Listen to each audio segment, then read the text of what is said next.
Yes, and I'm joined to discuss those issues by sociologist Dr. Mary Murphy, Jimmy Kelly of the Trade Union Unite, IBEC economist Fergal O'Brien and Restaurateur Paul Treyvaud. Jimmy Kelly, hardly surprising your members are looking for a pay rise after what they've been through over the last 5 years, but isn't it danger that you're going to put pressure on the improved competitiveness that we have, which is the only way to get people off the dole queues? Well, it is absolutely no surprise that we are arguing for a wage increase. We've had all those years of austerity, special budgets, annual budgets, all austerity budgets. But really what we're launching today is the facts of wages.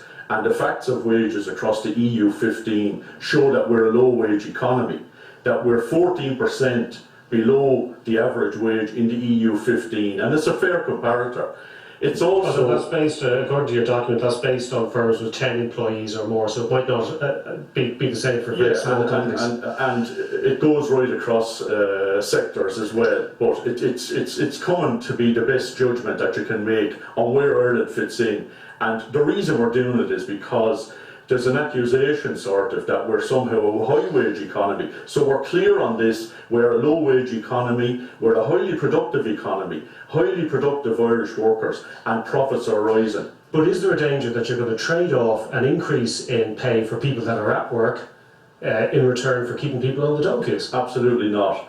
There's no way that anybody could say that the unemployment was as a result of wage rises. No wage rises last year, no wage rises the year before. Unemployment. You have that figure of the EU 15, and it shows that we're below the average. Yeah. But we're also way ahead of Britain, which is one of our main trading partners and one of our main competitors. Do we want to go down the road of Britain, where there's low wage economy, where we're going to compete with our so-called nearest neighbours, our rivals, and try and justify lower wages? Unemployment hasn't happened because of high wages. Decent wages isn't an obstacle to economic recovery, it's part of the solution. Okay, Paul Treyvaud, you run a small business, you run a restaurant in Killarney. It can't be denied that workers suffered in a crisis that wasn't of their own making, and it's time for them to get something back, surely. Correct, yeah, but one of the main reasons as to why I agreed to come on today was the simple fact that I'm not going to stand as a self-employed person and take the brunt of what's gone on in years gone by with government squandering money and everything that's happened in the economy, and now all of a sudden that it's the self-employed sector that's going to be said, okay guys, you guys are going to have to cough up and pay the wages to the staff. It's inconceivable to ask. Self-employed people are on the brink of maybe a 1 or 2% margin is what they're trading on at the end of the year, to put on another cost to increase the wages. And I want to make myself perfectly clear, myself and Jimmy have the exact same end goal, because I want people to have more disposable income. The way Jimmy's asking it to be done, we couldn't disagree more. It won't work, it's not sustainable. But if you look at wages, they've declined by 3% over the last couple of years, average weekly earnings, and by more in sectors like your own, the catering sector, which also, by the way, has the worst record in complying with employment regulations and pay rates and so on, as nearer figures would show. So, there has been a big cut in your workers' wages, isn't it time to give them something back? Well, first of all, if NERA were to turn around and instead of coming into the likes of my industry and nitpicking over are the correct boxes ticked on rosters, and actually explained to the restaurant industry and the hotel industry as to what they can avail of and help them, as opposed to trying to constantly nitpicking at them, they'd find that our industry is far from the worst industry out there.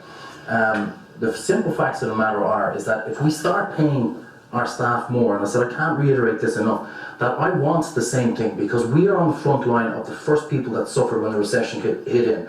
People have less disposable income, the first thing they do is they stop going out.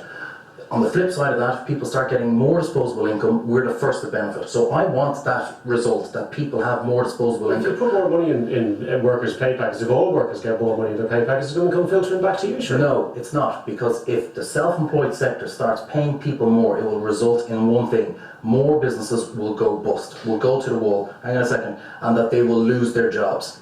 That's the net result. So it's not a question of start paying them more so they start coming out. We're not going to foot the bill of an inept political system over the last 10 years and 15 years that have gone on in here, and now all of a sudden they're going to look at the self-employed sector to boost the economy again. Mary, pay rises will cost jobs? Well, I don't think they need to cost jobs if they're properly implemented and properly overseen. Most of the legislation that we've had before in relation to the minimum wage and the Joint Labour Committee sectoral minimum wages, they always have derogations and opt-out clauses for employers who genuinely couldn't pay. There's a review mechanism to there. get to it though, wasn't it? Well, we can look at that. We can try and improve and implement those kind of opt-out clauses if they are needed.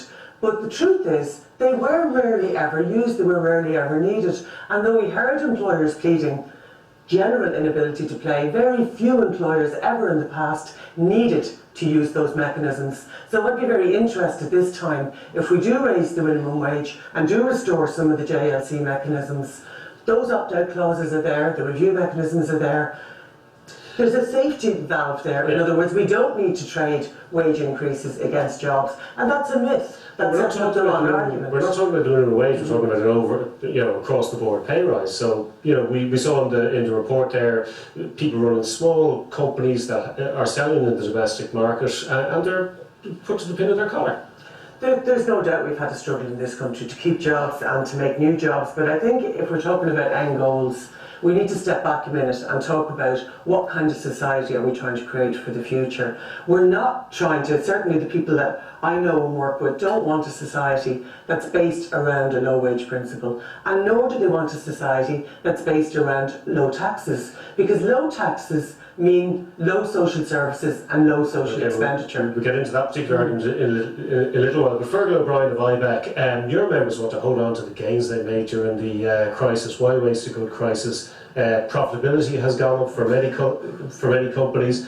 Workers are coming knocking on the door now, and you're suddenly talking about wage moderation. Dave, the reality of the crisis, and you see in businesses like Paul's and right around the country, turnover in Irish business and the domestic economy is down 25%, right? That's the reality of the situation. People like Paul are working day and night to try and drive volume, but they're doing it on the back of very significant discounting. And I think it's Alice in Wonderland economics to suggest that we can all be more prosperous by giving ourselves unjustified pay increases. It reminds me absolutely, and that's a very different situation.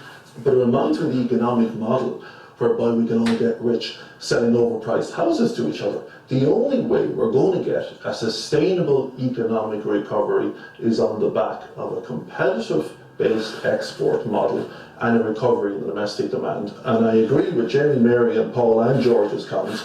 We need to put more money in people's pockets. Okay. We can do that through tax cuts. The tax burden is killing this economy.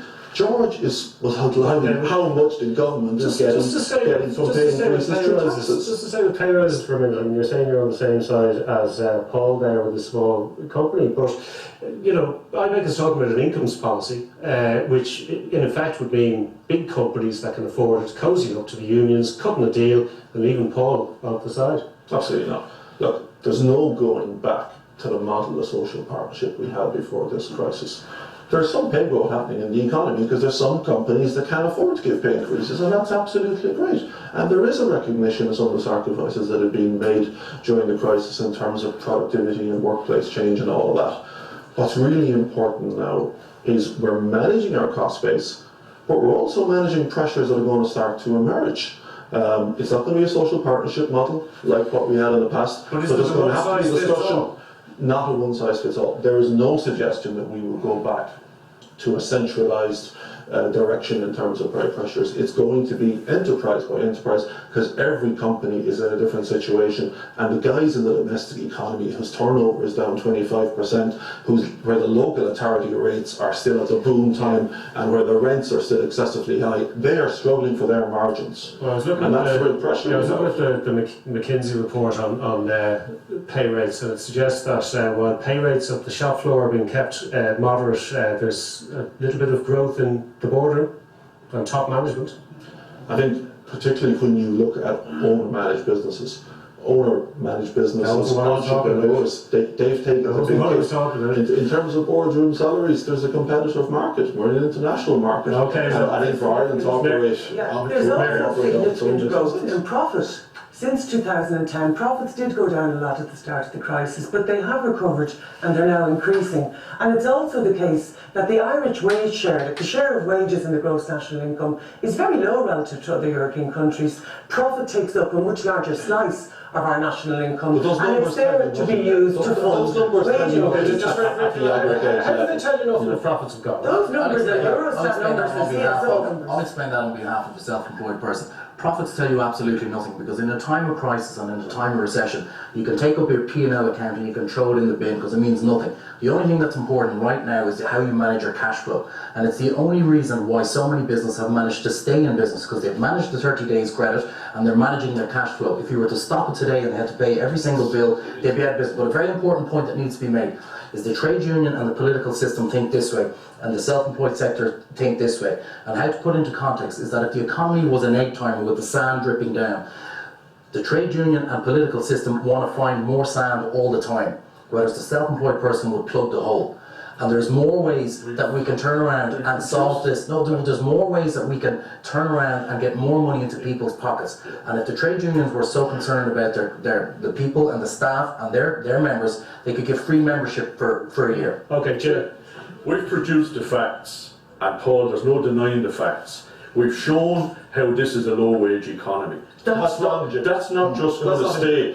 You've answered the decline in boardroom salaries when it's market-driven. The market that's driving private sector wages in Ireland is not going to hold wages down. It's 14%. It's 14%. You're wrong. The only thing that will turn around economic recovery is consumer demand. So it won't wash that you say, by keeping wages down, you'll have full employment. We'll all live happily ever after. You'll have increasing in profits based on gross exploitation. Irish workers need a pay increase. British workers need a pay increase. European workers need a pay increase. Irish workers need a capable political system that will make this country. That's exactly why I started. That I am on your side. I want people with more money in their pockets. But how you're looking to achieve it is the wrong way. When you give those workers a fair deal, your menu will increase by about 10 or 15 cents. We're going to continue that discussion about how we are going to put more money in people's pockets after this quick break.